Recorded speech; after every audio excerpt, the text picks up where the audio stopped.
He's about 455 yards away. He's going to hit about a 2-iron, I think. This is the School of Motion podcast. Come for the MoGraph, stay for the puns. When I was in middle school, my idol was Arnold Schwarzenegger, and I actually had a poster of him on the wall in my bedroom doing the most muscular pose. You should Google that if you don't know what that is. And that's one of the reasons I was so excited to pronounce the last name of the guest that I have on the podcast today. I'm not sure podcast is the right word, but whatever this is, this thing that you're listening to, EJ Hassenfratz is the person that I was very fortunate enough to chat with. And we kind of went all over the place. But let me tell you briefly about EJ, not that you need me to do that because you probably already know who he is. Badass Cinema 4D artist, and mainly the reason that he's super endeared to me and I love the man is because he also shares his knowledge. He's a teacher. He has a site, iDesign.com, design with a Y, by the way, not an IG, but a Y. And he has a ton of lessons and training and tutorials on there. Also a few tools that he's made. And you've probably also seen him on Grayscale Gorilla, and he also teaches on lynda.com. So EJ and I dug into kind of the tutorial scene and where it started and now what it's become and lessons we've learned along the way. And we also talk about our favorite 3D program, Cinema 4D. I'm sure, most of you, if you're listening to this, you're probably familiar with Cinema 4D. You probably use it. And we talk about, the struggles of learning a piece of software that all-encompassing. And, there's just so many topics to consider when you're learning something like that. And EJ and I both feel that we kind of learned it backwards, probably like most of you learned it. So we get into a lot of interesting topics, and EJ is just such a gracious, awesome, amazing guy. And I think you're really going to enjoy this. So without further ado, Hassenfratz. EJ Hassenfratz, thank you so much for taking time out of your day to chat, man. I can't wait to dig in. No problem. Good German accent on that pronunciation there. Yeah, you nailed it. There's Eastern European blood in my lineage, and so and plus I'm Jewish, so I've got the Hebrew thing. So the that you got the the guttural, the guttural back sound, throat thing going on. You're doing just fine all day long. So listen, man, I first of all want to clear something up because I went to iDesign.com. Yes. Which I'm sure everyone listening is familiar with. There are many, many, many really great training and tutorial videos there, as well as some products you've developed. And but that from that website, it really looks like your primary thing is teaching. But I'm curious, is that your primary thing, or are you mostly still doing client work? So I do love doing the teaching thing, just because before I did any teaching whatsoever. I didn't have a good grasp of the software or stuff like that. But, as a teacher, I'm sure you feel the same way. Is to be able to teach something well requires such a deeper understanding of the subject that you're talking about. So I feel like I really didn't start to really learn and understand a lot of the basic concepts of Cinema 4D or how things work technically or behind the scenes until I started figuring out, like, okay, I did this. How did I do this? And then how can I convey that information to someone else so they understand it as well? So you need that extra level of understanding. But I feel like teaching's really helped my the client side of things. So I do teaching. I still do client work, and right now it's probably maybe 30% teaching, 70% client work. Well, actually, maybe 60% client work and 10% just screwing around and playing around. You always need that 10% screwing around time. But, I really enjoy teaching and just interacting with people because I freelance I have a home office. So it's not like I'm, surrounded by a bunch of other, MoGraph guys or anything like that. So it's almost like my outlet to outside of my office to interact with other people, especially doing the live streamings. The live streams on Twitch now is really good because then you have live feedback, and it's not just me still sitting alone in my office and recording something and then just see what people think about it. But I like the interaction that teaching allows for me. But actually, the story of doing tutorials, I kind of fell ass backwards into it because they had a local meetup in DC that was just all kind of like just animators in general. And, this was around the same time as maybe 5 years ago where, I saw all this stuff going on, like, Nick at Grayscale Gorilla was doing his thing. And, I actually still had a full-time job at that point, but I wanted to go freelance. And, I made just seeing what everyone else was doing, people that were successful in freelance, the recurring theme was just putting yourself out there, and no one's going to find you if you don't kind of, get over that fear of putting your work out there, putting yourself out there and opening yourself up to criticism.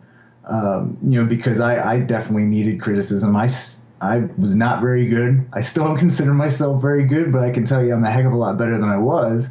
But making that conscious decision to be more active in the community. I come from a local TV news station, basically where you just animate text. It's not very creative. You're just dealing with like news stories and stuff like that, and the opportunities to really just do really fun creative stuff is few and far between, just because the news cycle's so short.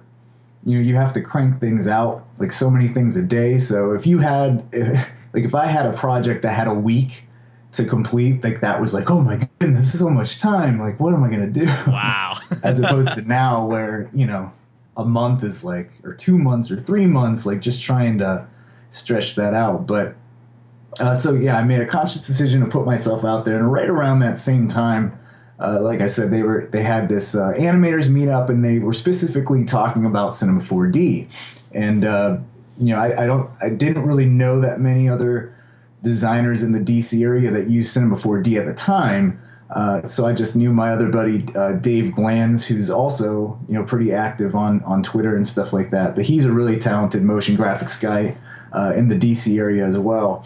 So I reached out to him. I was like, hey, they're looking for people. Like, do you want to do this with me? Like, let's go present and do some, present our work and kind of do a little presentation on Cinema 4D and all that stuff. And like I said, I didn't know anyone else that did Cinema 4D. So both of us were like, all right, let's do this. And we reached out to the guy who ran the meetup, and both of us I think we're the only ones who actually kind of raised our hands and said like, yeah, we'll do it, like volunteer for it. So right. So that was fun because and after they're like, okay, yeah, you can do it. It's like, oh, I've never. Oh crap! Yeah, crap. That means I have to like stand up in front of people and talk. And I just remember back to in college taking public speaking 101, and that being like the most, the most mind-racking or nerve-wracking class that I've ever had to do. Just like standing up in front of people, and the whole what is the poll that most Americans are afraid of public speaking than dying. Like right. Dying's the second most fearful thing that you want to do. I believe it. That you're afraid of. But yeah, so I was like, okay, well, let's do this. And, again, just the whole mantra of, put yourself out there to be able to connect with other people and try to, for me, try to make that leap to freelance by meeting other people in the industry and like getting clients and just how other people are jump to freelance as well. So, Dave and I, we went to did our presentation. I think it was a 20-minute presentation, and maybe 18 minutes of it was me going, right. Just pacing. Yeah. So, and that actually went well. And apparently at that time, so it was all Maxon sponsored, I found out after, and they're like, we're going to record you doing your presentations, and we're going to send it to Maxon. I'm like, ugh. So it's like as if I wasn't nervous enough now they're going to send this tape of, me stumbling horribly trying to, convey information and all this stuff. But it actually turned out being like this major thing that happened in the course of my career because of the fact that Dave and I we decided to volunteer to present at this meetup that was being sponsored by Maxon, and Maxon saw the tapes, and I don't know what they were on at the time, but they said, "Hey, you looked really good. You presented really well. You want to present for us at NAB?" And I'm like, "What? Like, are you sure it's me? Because Dave was really good, but I kind of sucked. Maybe you just want him." But so that was kind of the thing. And at that time, like I said, that was the first time I've ever spoke in front of an audience before. And then now the next thing I'm going to do from that is NAB in front of like my peers and people that like really know their stuff. And plus there's their live stream that's going to be live streamed to thousands of people, not just like 50 people in a little room that I did for the meetup. So I was like, oh crap, like I need to get my crap together and just start practicing. So that's kind of how I started doing tutorials, is because I was like, all right, well, I see this is what other people are doing. I need to practice this. I need to get used to like getting past that fear of presenting. And that's kind of how I started doing my tutorials. And you can actually go to my website now, and I have some of my first tutorials still up for whatever reason. I need to like take them down, but you can see. Oh, you gotta leave those up, man. Definitely don't take. I know. So if you go down to my website, all the way at the bottom, there's like some of my very first ones, and the ums and the and the just so nervous, and yeah, it's so funny. Like even going back now, like I think I'm at the point where I can finally go back and watch them again and just laugh at myself. Right. It's like a different human in that video, Right, exactly. Because it was just so embarrassing for the longest time. Like, oh, that's so terrible. Yeah, I can totally feel everything you just said. Because you and I, we sort of have similar paths we've taken, starting off being artists doing a lot of client work, and then slowly moving, kind of splitting into teaching. And now I'm basically teaching full time. And what was interesting for me was making the transition from just being comfortable talking and sort of explaining stuff, and then starting to really focus on, okay, how do I get better? Not just at the talking part and the feeling comfortable in front of crowds and all that. I mean, that I think for me at least just came with doing it a lot. And I was very fortunate to have the opportunity to teach in person at Ringling. But it was also kind of practice, like breaking down really hard concepts and trying to think of interesting ways to explain them. And I think I've seen some of your original tutorials. I've seen some of the more recent stuff you've done with Sketch and Tune, and you have gotten very good at breaking things down and explaining it and coming up with just the right example to kind of showcase a certain thing you're trying to teach. And I'm curious if you've made a conscious effort at trying to improve your teaching skills, or if that's just come with experience over time. So yeah, I mean, I feel like that I kind of was just focusing on just forcing myself to do it. And then once I was comfortable doing that, and that wasn't really an issue, it was more of, okay, I've done this, I can do this. Now, how do I refine my process? How do I become a better teacher and not a better speaker? Because I already gone past the, like you said, you do it so many times, you naturally just get used to speaking in front of people and stuff like that. But I think one of my buddies, Dan Dolly, he's an amazing illustrator, animator, and he used to live in DC. But I remember talking to him, and this was right when I first started doing tutorials. He's like, your stuff's great, and it was good to have someone that was so blunt and honest. And I feel like that's a really important thing to have, is someone who you can talk to, who's gonna not give a crap about your feelings, but just tell you, like someone you trust that is really good at what they do, and you can trust their opinion. But he was like, your stuff's really good, but your end product doesn't look very good. Like when I see your tutorial image, it doesn't look as nice as like, you know, some of the stuff that, you know, Grayscale Gorilla was doing, and all of his stuff like looked amazing and stuff like that. And I was like, yeah, you're true. That's very true. You know, because I was so focused on the concepts that you need to, just to get people in the door, is like, hey, look at this really cool thing that you can make, but not make it all about that. But I mean, that's also an important thing, is you need to convey a concept and then show how you can make a really cool end product, or not a really cool end product, but something that's just designed very well. Because at the end of the day, you're teaching software, but you're also teaching design and composition and color and stuff like that. And you always want those concepts to be wrapped into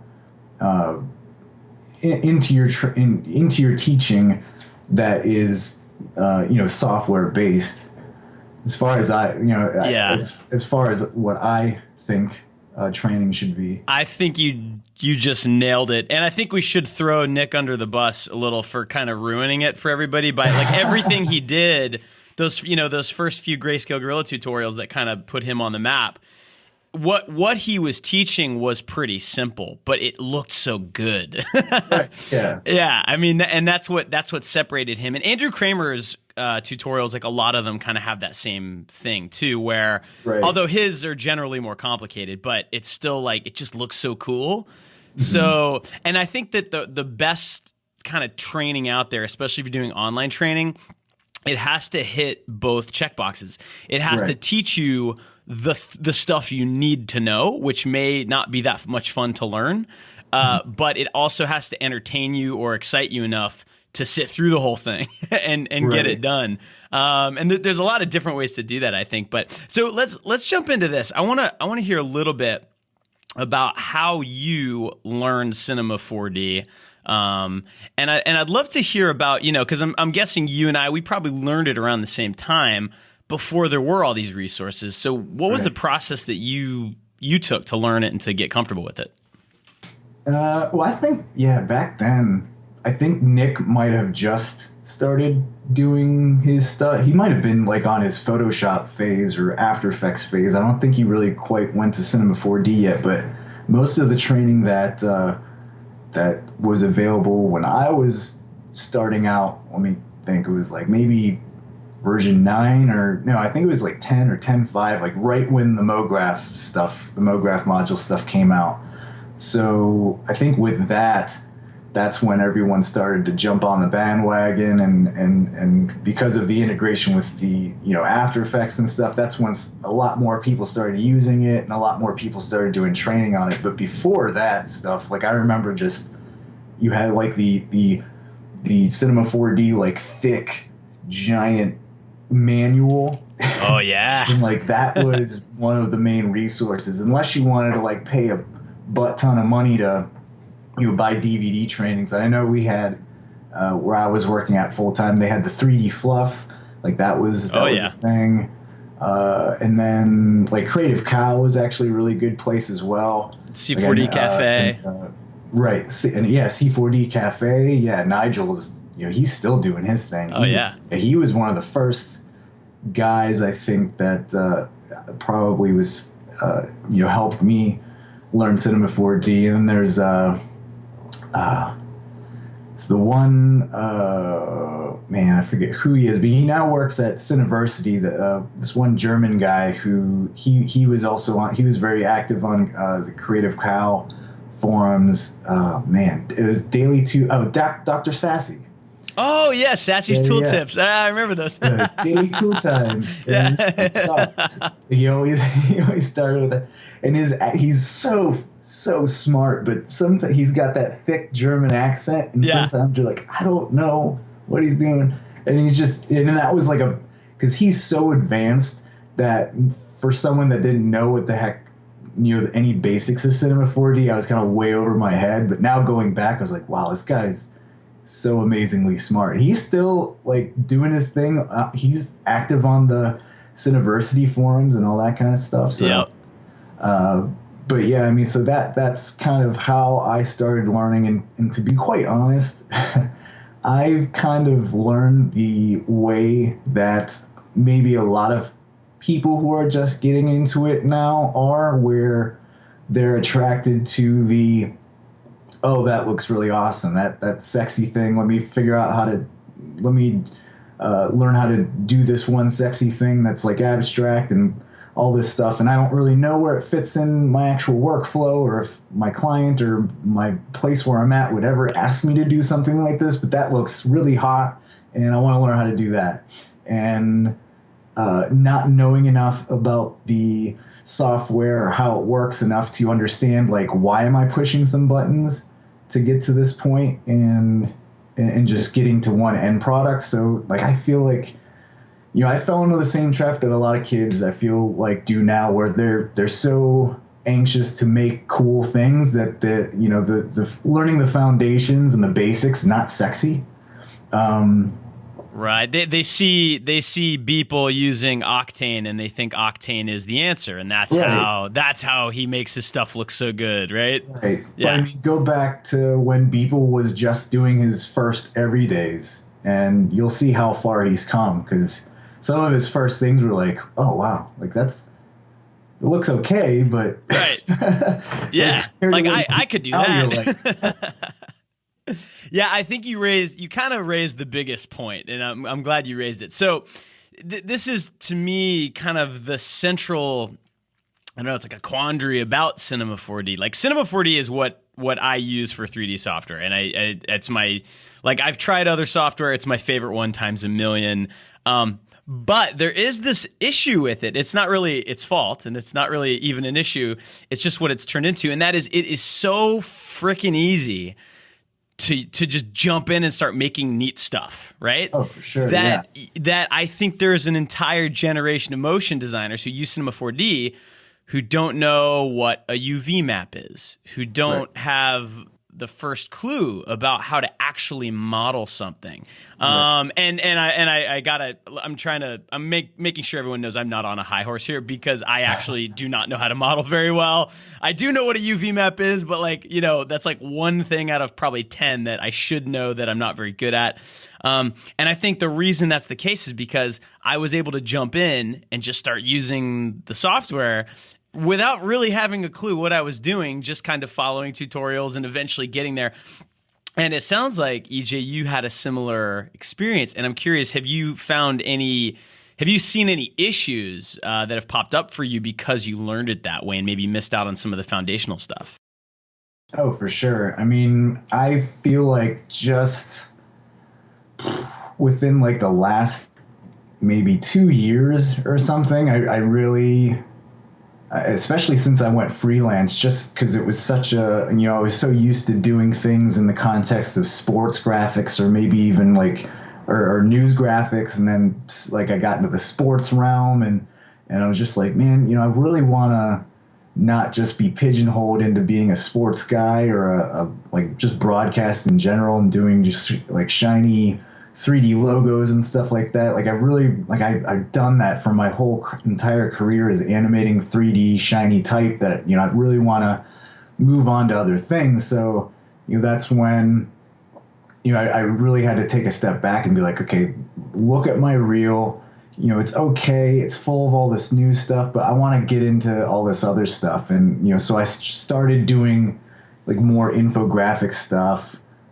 And then, I'd just be like, man, I can't, if I had to do something that I couldn't use like MoGraph effectors to help me animate, like I was using that as a crutch basically, because I didn't know how to really properly like keyframe things, or, I in After Effects, I lean too heavily on ease and whiz without figuring out like, okay, well, what if a little preset button thing doesn't get me exactly what I want? Like, what do I do then? Right. It's just this, it's like this, I kind of liken it to, or hearken it to, I used to work retail, and sometimes the network would go down, or the power would go out, and you'd have to like, oh, I don't have the computer to do all my math for me. Crap. Like, now I have to like do it in my head.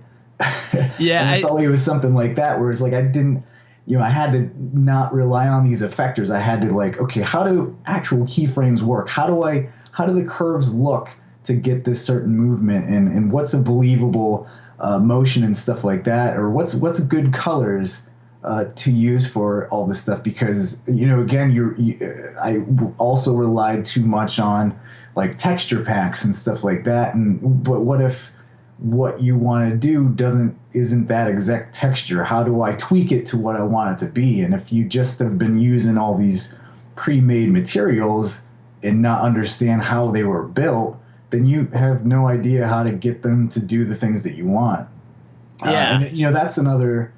That's a big thing as well, coming from After Effects, because that's where I came from, and then jumped into Cinema 4D. So, you not only have, in After Effects, of course, you have to have the nice, color palette and stuff like that, but things completely change when you go into the world of 3D, and you not only have the colors, but then you have like the shading and the specular and the reflections and the bumps and all this other stuff that reacts with the different lighting in your scene, and then the colors of the lights and it's just it's a lot more stuff to take in. Yeah. And I had to be honest with myself and be like, okay, even when I was just in After Effects, I sucked at composition. I sucked at colors. I sucked at, color harmony and animation. And, I figured like, oh, well, I'll just go into 3D. And if I make everything that I would have made like flat text in After Effects and just made it and just extruded it in Cinema 4D, threw a shiny texture on it, and boom, I'm good. Like that just covered up so much of my basic fundamentals that I was lacking for such a long time. I still struggle today with that kind of stuff just because, I didn't go to school for this. I was self-taught. I didn't animate a damn thing in college. So yeah, I feel like it's fun. I mean, this is the same story as me. Like I kind of feel like a lot of people, I mean, maybe it's getting better now because there are like good, programs out there. There's 4-year programs you can do, and now there's a lot of online stuff. But we still tend to learn things backwards. Like, if you want to learn how to make some cool Beeple animated robot thing, okay, cool. So you can learn how to rig some stuff in Cinema 4D. Well, but wait, I actually don't know how to make any of my own parts, so I need to learn to model. Okay, I actually don't know what robots look like, so I need to learn how to like draw robots. And I don't know what robots look like, so I need to go find some pictures of robots. And basically you should have started with learning to like go find reference and do sketches, right, and then model your own pieces and then texture them and then rig them. But we learn backwards because there's these tutorials. Just go watch the tutorial and then I can do it. And yeah. I think it belies how much of a foundation is actually present in the people that you're looking at. When you look at Nick doing his first set of tutorials, I'd like lighting shiny balls basically. He made it look very easy, and you could just follow his tutorial and get the same thing. But the reality is, he's a photographer, right, and he knows a lot about lighting. Yeah. So it looks very easy when he does it, but it's only easy because he knows photography and he knows lighting. So that's kind of step one. But I fall into this category. I sort of learned it backwards from kind of learning from people like Nick and other people like that. So I guess one question, EJ, would be, do you think that that's even an issue? Do you think that like there is a right order to learn things in, or does it matter to you how someone gets that information in there?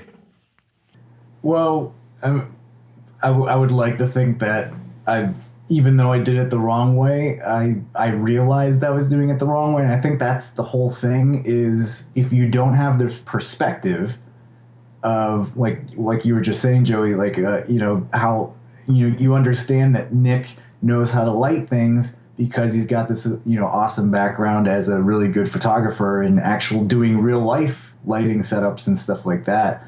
And just understanding because what I used to do is, if I saw something cool, I'd be like, all right, well, I want to emulate that. And then not understanding, the more important thing is understanding where that artist got their influence from, because everyone's copying everyone else in some way. But the thing is are you ripping it off, or are you emulating it with an understanding of what like artist did this artist be inspired by, and what kind of styles is he meshing together to make it his own kind of style? Because I think that's a hard thing too, is just coming up with your own style, your own like original style, because that was a thing for the longest time. Just because me coming from news and sports, it's just like everything looks the same. Right. It's hard to have some kind of personality or style with where it's almost like, no, we don't want that to look different. We want this to look like everyone else's station, so we fit in and stuff like that. Right. And you'll see too, like if you see a real robust 3D pipeline at like a big 3D studio, Pixar, something like that. Right. You've got these sort of 3D technical artists, modelers and texture artists working on things that, they're kind of head down looking at their piece of the puzzle. But like 10 steps before that, someone drew a picture and figured out how big something should be in the frame and what the composition should be and what color it should be, so that now the technicians can come in and create the asset that creates that look. And that's a very film production and sort of really high-end, PSYOP level 3D production kind of paradigm. But for Cinema 4D artists, a lot of us kind of work, like you do, like you have a home office, or you're working in a small little shop and you have a week to do something. So, Right. So what advice would you give anyone using Cinema 4D who's kind of, maybe they know the software pretty well, but they're looking at their work and they're saying, it doesn't look as good as that guy's? Yeah. Well, one thing that I still have to keep reminding myself at this point is, like you were just saying, like Pixar, like how many people work for Pixar that like how many people are involved in just a single frame? You know what I mean? Like, and when you look at PSYOP or you look at Digital Kitchen or all these like these are teams of super talented people. I have a friend that works in New York, and he used to work at the mill and all this stuff. And I was like, he'd showed me a spot he worked on, and I'd be like, oh, what'd you do in it? And there's this whole like cool, elaborate, like it was like for spearmint gum or something like that. And it was this really cool thing. And I was like, what did you work on? And he's like, I textured the wrapper of the gum. Right. like that was it? Yeah. He's like, yeah, for a month I textured that bubblegum wrapper. I was like, Yeah. oh. And so you just have to understand that a collection of really talented artists came together to make something very amazing, and that if especially in such a short period of time, that you can't be discouraged by seeing all that stuff and be like, oh, why, I could never make something like that. Well, I'm sure one of those individual artists that worked on that probably could never work or could make something like that, because they needed a team of people to do that as well. So, I mean, that's always important to have perspective and not get discouraged. But to your point to your question about where's a good place to start. So I think, definitely, follow the training that's out there, but always have that perspective that, how does this, it's like the form and function thing.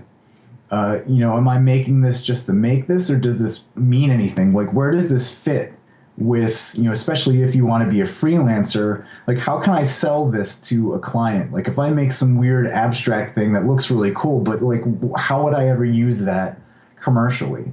Or, and stuff like that. So, for me, my thing was that I fell too far down that rabbit hole of just wanting to make cool end results and not understanding how to get there, and not understanding color or how to animate things correctly, or animation fundamentals or principles.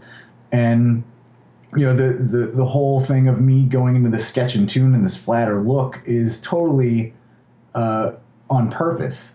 It's because I decided that, I need to take away the extra stuff, like especially in 3D, like lighting and texturing and stuff like that, and just get back to form, and, shape, color, and just animation and movement, and just go back to fill in those gaps in my foundation and then move on.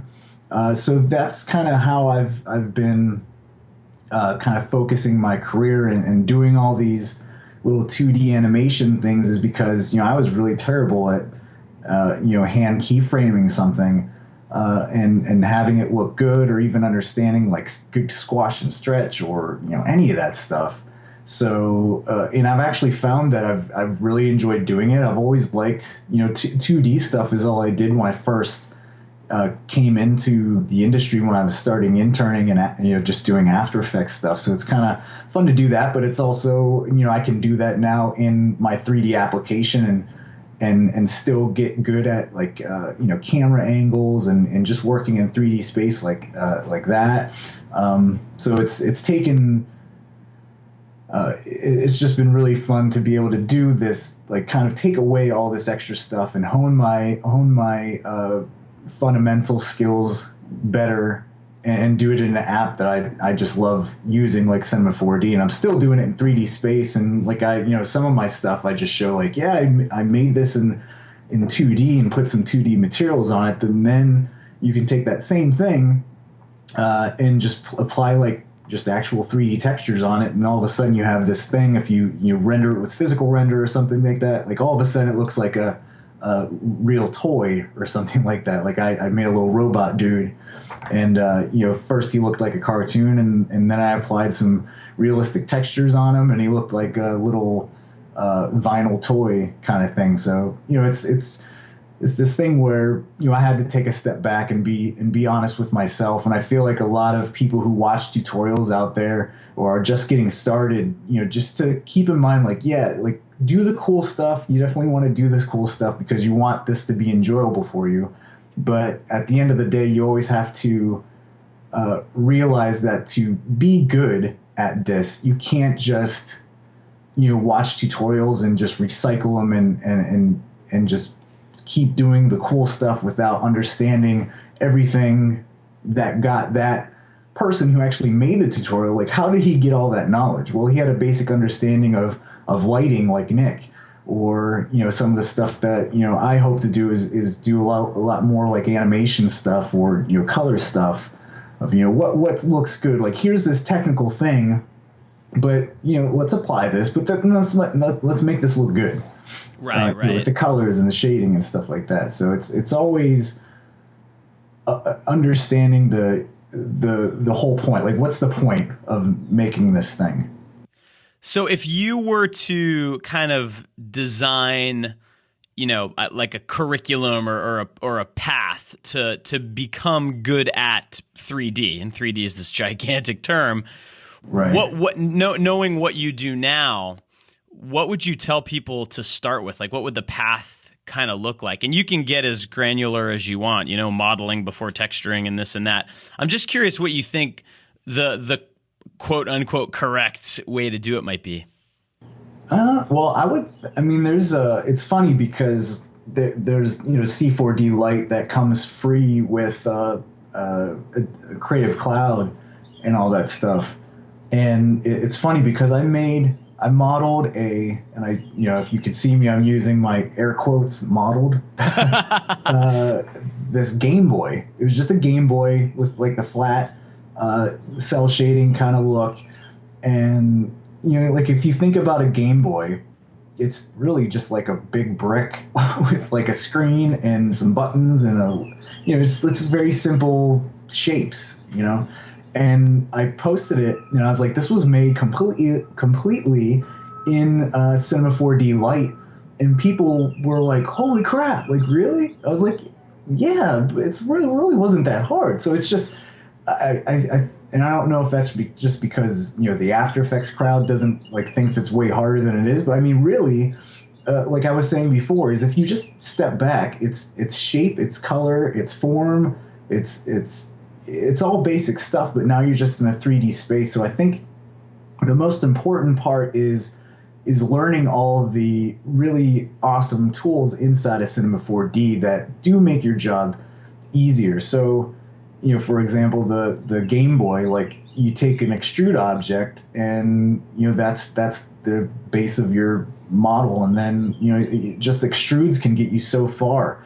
So it's just, especially learning 3D for the first time, it was hard for me to even understand this stuff. Like what's an extrude, what's a lathe, what's a sweep, like all that stuff is, you could probably model all, like, especially for me, like I'm not a very good modeler, but most of the stuff that I do model is all with those tools that are super easy to use and understand it. But it's all about using it and understanding where you can use it for each thing and being creative with the tools that are available for you. But I think another thing is definitely understanding the animation system, understanding 3D space, understanding lighting, as far as like UVs and stuff like that. It's all about what do you want to do with the app. So it's just like After Effects, where you can use After Effects for so many things, and we see it with, if you ever go to a meetup with just fellow After Effects folks, there's such a wide spectrum of people that use it for completely different things. Right. Maybe someone just does it for strictly 2D work. There's people that do it for VFX stuff. It's the same thing with Cinema 4D. Like, what are you going to use it for? Like, what do you want to do in the industry? So for me, I'm not going to do any hardcore texturing, so I don't know UV mapping at all, and it looks way over my head at this point too. Every time I tried to do it, but if you, but it doesn't matter if you want whatever you want to do. You have to know that foundational stuff. So even if you're a VFX person or just a 2D animator in After Effects, you have to learn how that timeline works. You have to know what all those effects do. Like, how do you do those little effect colladas kind of thing, or like cocktails of effects that you can kind of jam together to make something cool. So it doesn't matter really what you want to do. You have to learn all the basics. I love the term effect colada. Yeah. Well, it's all this. Yeah, it's this whole. You take this, you take that, a little dash of that, and put some shine on it. There you go. Yeah, always the vignette, and you're done, right? Shine, the vignette. Yep. Yeah, I think like one of the big things that kind of changed the game for me was like when I started using Cinema 4D, and I quickly got the technical part. I think a lot of motion designers picked that up pretty quickly. Mm-hmm. The work still doesn't look very good. And just starting to think of Cinema 4D as really just a way of making 2D frames, right? Like, yeah, you've got this 3D world and 3D lights and all this crazy stuff, but in the end, your product is a 2D image. And right. So you still have to think about composition and and scale and density and things like that, where all of a sudden where you put the rim light on your whatever your model is, that might put a highlight on the upper third, which that's kind of a nice place to have a highlight, whereas if you move it, it might be kind of in the middle. And right. So and so thinking in those terms, like, well, yeah, I'm moving a 3D light around a 3D thing, but the result is 2D, and that simplified it for me. And to me, that is design. Right. And I didn't go to school for design either. It's like my Achilles heel that I constantly bash my head against the keyboard to try and make myself better at design. Have you seen, like in your own experience or with other artists, have you seen having that design background, acting as like a big kind of helpful bonus? Oh man, yeah, I think because design is so much harder to, at least for me. I think there's some people that just have a really good eye for it or really good talent for it, but there's a lot of people that they have to take a long time, like me, to actually like figure out like, okay, I know what looks good.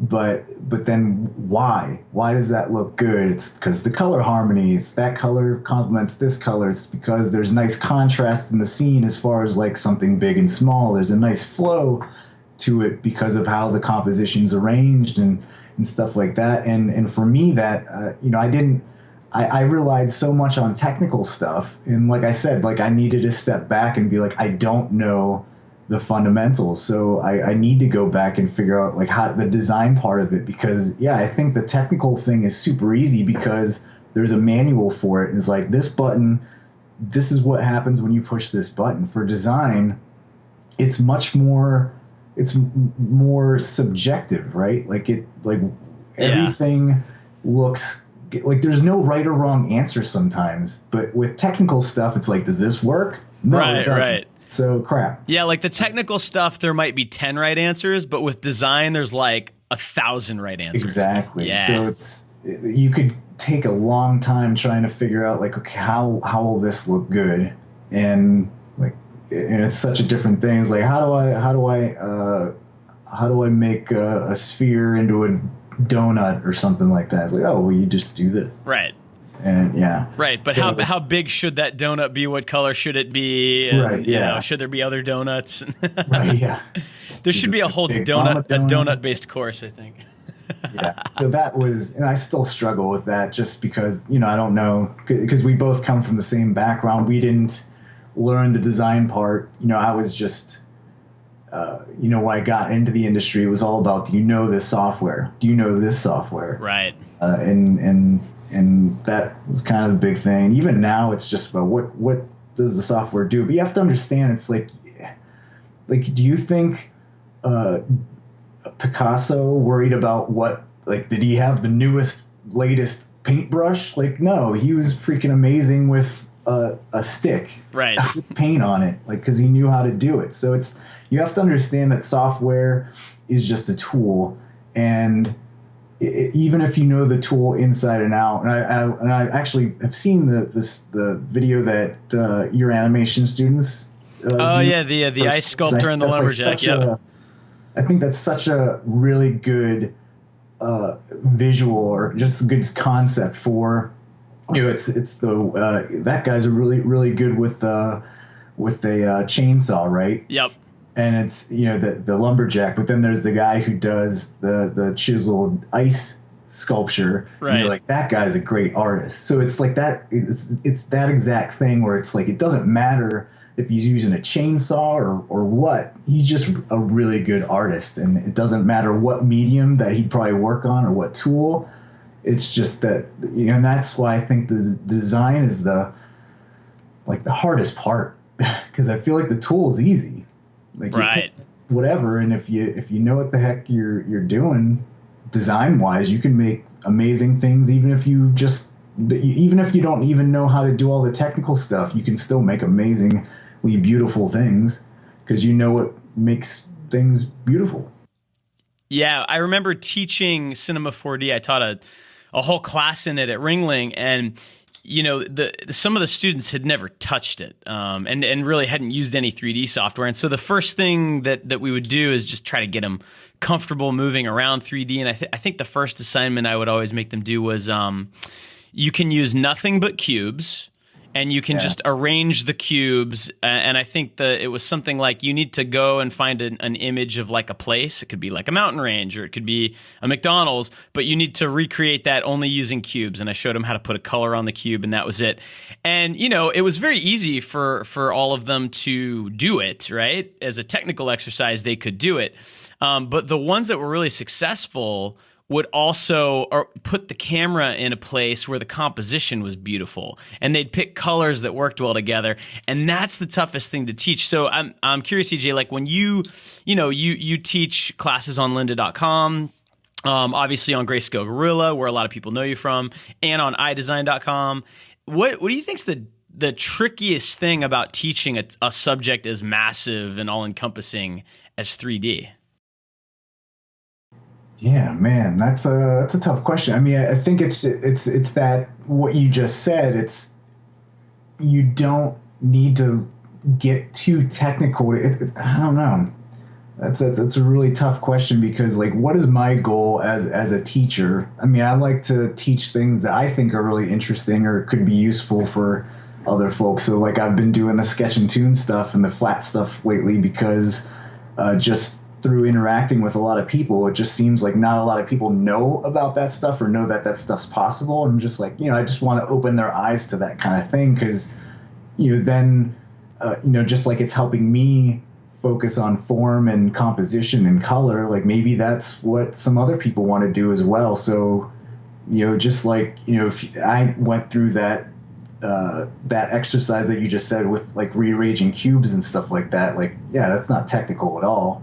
But you need that design skill. So it's tough to, with my tutorials, I don't like to show just a technical thing and not show it in like a real life scenario or, something like that. Like I want to show like, here's this technical thing that I figured out, and here's how you can use it for some really cool uses in your own work. Or, I always want to encourage the person who's watching the tutorial to not only just kind of digest it and copy it, but to digest it and think about how they could use this creatively, because it's all about using a tool. So if the technical thing, like just in your exercise, if the technical thing is making a sphere or a cube, like, okay, I made a cube. Here's the technical part of adjusting the size of the cube. But then how can I use this creatively? How can I use these objects creatively to make something, very, just beautiful looking? So it's always that thing of is teaching something with that in mind. Is now go and make your own thing and think about why you're doing it and what you could use it for, and don't just copy me just to make the same thing, because you're really not getting anywhere. Because a lot a lot of it's design, and a lot in this industry is being creative. And if you're just taking things in and just watching tutorials all day, and you're not making your own thing, your own creations, and activating your own creative part of your brain, and a client comes to you and is like, hey, I need to do this. What can you do? What do you think is a good creative solution for our design problem? And, there are always design problems that you have to find a solution for. And if your solution is, I guess I'll copy this tutorial for this, and the client's like, well, that's not what we want, and then you're kind of stuck, then you're kind of like, what do you do? Right. So it's always, design's a big thing. That's very important. Technical stuff is a big thing. And then just being creative is, that's super hard as well, because that's easy, right? you push the little creative button, right? And it comes up with an idea for you. It's like a little magic 8-ball. Yeah, I think Red Giant has a plugin that does it. Ask again. Yeah. See, I think because I think that I feel the same way, because most of the stuff that I've taught up until this point, I have done some 3D videos and stuff, but I mostly it's been like 2D stuff. But I think in general, when you're talking about motion design, you've got the creative, and then you've got the design, the art direction, and then you've got the technical. I mean, not to mention the animation and all that, but I mean, it's like this stool that, like, if you don't have all of the legs working, then the thing just tips over. And so that's why it's hard in like a 30-minute, 60-minute, tutorial to show something that's going to be universally useful to people. And it's really challenging. And I don't know how you feel about it, because lately I feel like I'm trying to move away from like the tutorial thing where it's like, here's how to do one thing, because not that those things aren't useful. And I think that they are. Like, if you watch enough of them and you have a little bit of a base, then those things become tools for you. Right. But for the beginner, it's almost dangerous, because all you're doing is giving them one piece of the stool, right? One leg of the stool. I keep saying stool, and I'm trying not to laugh. But so I don't know. What do you think about that? Because I think you'll probably find yourself teaching more and more. I'm curious what kinds of things you want to start trying, or to start teaching, or ways of teaching.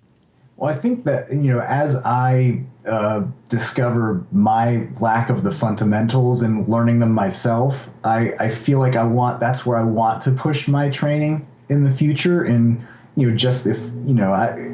I went to school, most of the kids like we just learned fine arts. So I did like painting and photography where you actually had to like go into the dark room and develop stuff and sniff chemicals and all that stuff. Nice. So like everything with your hands, which was really fun. But you definitely, like I definitely missed out on the design fundamentals, especially animation, because I didn't know any of that. But yeah, I think where I would like to go is more the fundamentals, because like you said, there's just so much out there, and you know the legs of the stool thing, and just when you're beginning, it's just so overwhelming to begin with, that to kind of digest all these tutorials, it's like, okay, then what do I do now? Like I have all these little bits and pieces of information, but I can't, like I don't have all the parts of the puzzle. Or, you know, if we want to stay with like the foundation, it's like, okay, well, I'm building a house. I have a bathtub and a couch and part of a roof, but I have, like that's all. That's not a house, right? So it's you know, you can't. You have to understand how things fit, and you know it's easy for me because you know I've been making these tutorials. I've learned from my mistakes of just, because there would be days where I'd have downtime at work and just waiting on the next project, and I'd just sit there and be like, oh, that looks cool, I'll learn this. And some of the things are just so specific to that end goal that unless you use that, or you need to use that for a project, you're going to forget it. And just because there's just so many things out there. So I think that's, at least for what I like to do, is I don't like to be too specific on an end goal. I like to go over general concepts, like one thing I love going over is the jiggle deformer. Love the jiggle deformer. So it's all like, you know, here's some cool stuff you can do with this, and it's not a specific end goal. But, you know, think about this the next time you need to do something. Like, think about that good old jiggle deformer. Maybe he can help you out. Right. You know, so stuff like that. Because, yeah, like I've found there's so many things. There's so fixed use cases for a tutorial that it's just, unless I need to use it right then and there, I'm going to forget it, because there's just so much stuff. Like, I have a crappy memory to begin with. Yeah. I mean, I remember, because on the I say the other side of the coin is this, because I learned on Creative Cow and MoGraph.net and C4D Cafe and places like that, and it was all just a 30-minute video here, an article there, and after years of doing that, you know, like 5 years later, I'd be working on a project and I'd be like, holy crap, I know how to do that because of some Creative Cow video Aaron Rabinowitz recorded, like, you know, like in 2002. And so I think that a good mix, you know, like those things can sometimes kind of be, I've talked about this with people, that tutorials have become almost a form of procrastination also. It's just like, it's like candy. But I think some of that can still be good. And I don't know, at least for me personally, I want to try to mix it up. But it seems like the future of online training in general is going a little more long form. You know, stuff like MoGraph Mentor trying to bring in a live component, and instead of, you know, I need an hour of your time, I need 12 weeks of your time, you know, stuff like that. So I don't know, it's a really exciting time to be doing this. And I'm excited to see what else you come up with. So I want to get into just a little bit of actual Cinema 4D stuff, because I know you're a fan. And I want to know, because you teach Cinema 4D, like, this is a question I love to ask. What is a mistake that you see a lot of beginners make when they start using Cinema 4D, that if you could just say, hey, you know what, if you just cut that bad habit out right now, it'll save yourself a lot of headaches in the future? So, yeah, this is, and I've been thinking about this a lot myself, is when I have, you know, my big thing is when you watch my tutorials, I always tell my audience, as like make something with this, like, and be sure to share it, because I'd love to see what you guys come up with. And you know, there's a lot of the time someone will share something with me, and like if I'm going over a concept, doesn't matter what concept it is, and what someone will tweet at me or message me about whether it be like an animated GIF or whatever, there's always animation involved or, whatever. And a lot of the things that I see is that, okay, they, if it's something like using the Jiggle Deformer or something like that, they gives jiggly motion, and someone will show me their use of it. There'll always be something where it's like that color harmony is not there. Yeah, the colors are off. Like I don't think I would have used those colors. So, it definitely it shows that they don't have a good understanding of color harmonies or anything like that. And then sometimes the animation's bad. Like the easing looks like they just did a stock Easy Ease. And I mean, we all know what a stock Easy Ease looks like. Right. And just it's just on the subject of Easy Ease is like just the slight adjustment of like an ease curve can just make such a huge difference. Massive, yeah. Like sometimes like just the littlest things, and I feel like it's just those little things that like for me escaped me for the longest time because I just didn't know any better because I didn't study my fundamentals. I had to kind of figure it out along the way, like, oh, why does this look good? Well, if you really pay attention to the animation, or if you are surrounded by talented people where you can actually look at their project files and be like, wow, look at all these keyframes here, like holy crap. That's one of the big things that I notice when people show me things. So it's like you know how to take that concept and create your own thing, but sometimes you're also missing those fundamentals as well. And like, okay, you took that technical thing, but what you did with it is just there's something good there, but you just don't know how to take it to that next level, whether it be colors or whether it be the animation or composition or flow or camera angles or lighting. It's always one of those fundamental things that might be missing from what I see, at least. Yeah, so it's kind of just, no matter what you're doing in Cinema 4D, you have to ask yourself, does the design look good?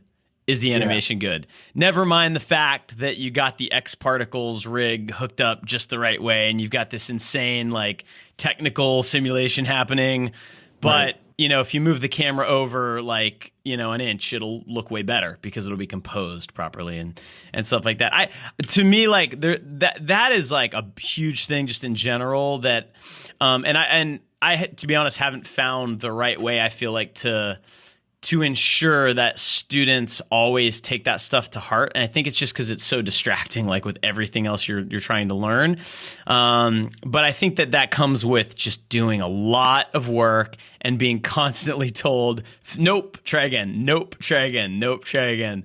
And I would also say too that going from 2D to 3D, like, because I did After Effects for years before going to 3D, and one of the things that I screwed up initially was I had no concept of like how much scene geometry is necessary, and I would just make things super detailed because I thought that was better because I didn't really I didn't understand like the Phong tag and hypernerbs and the way that worked, and like that's very discouraging when people start creating this crazy stuff and then all of a sudden their computer crashes. They don't understand why.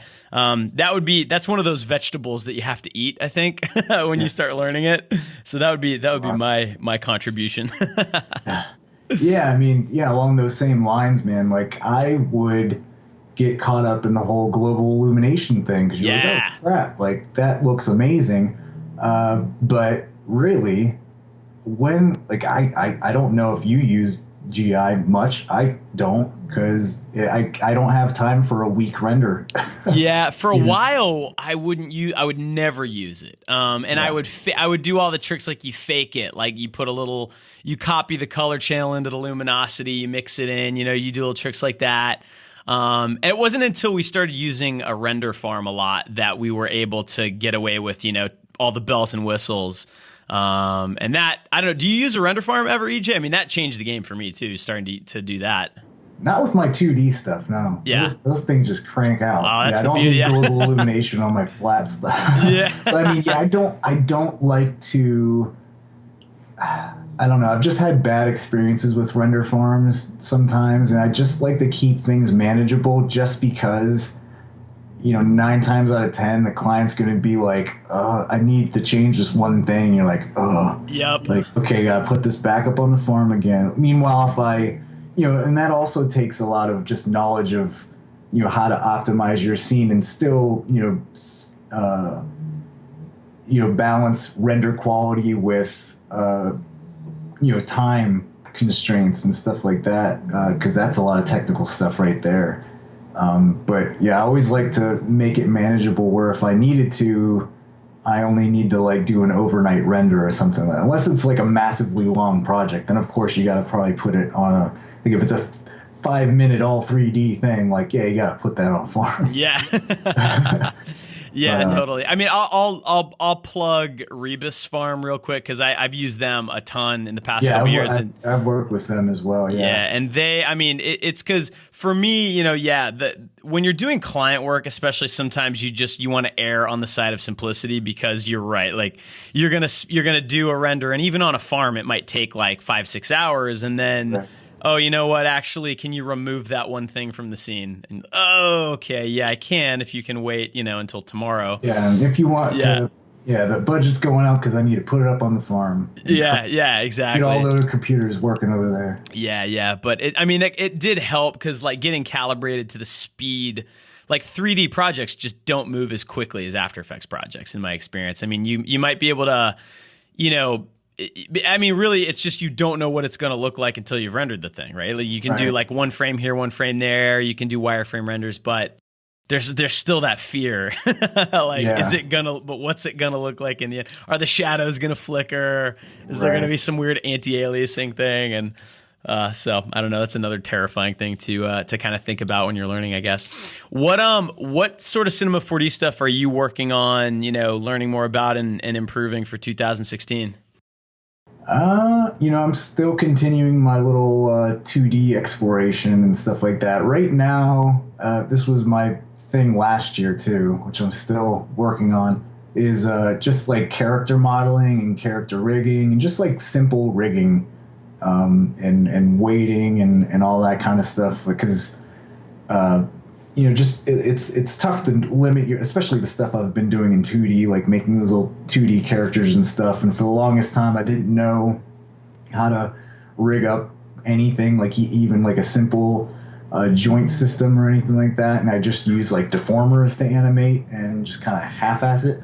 But now I'm getting into it and kind of, it's always taking that first step to try to demystify the whole thing. And the thing with rigging is it's just so difficult to find any kind of learning about or any kind of training about it, is because you need something different for whatever specific rig you're trying to build. And a lot of stuff out there is all, bipeds, like typical human bipeds and stuff like that. And it's not like, well, how do I just do like a little simple, like Kirby character or something like that, like something really simple.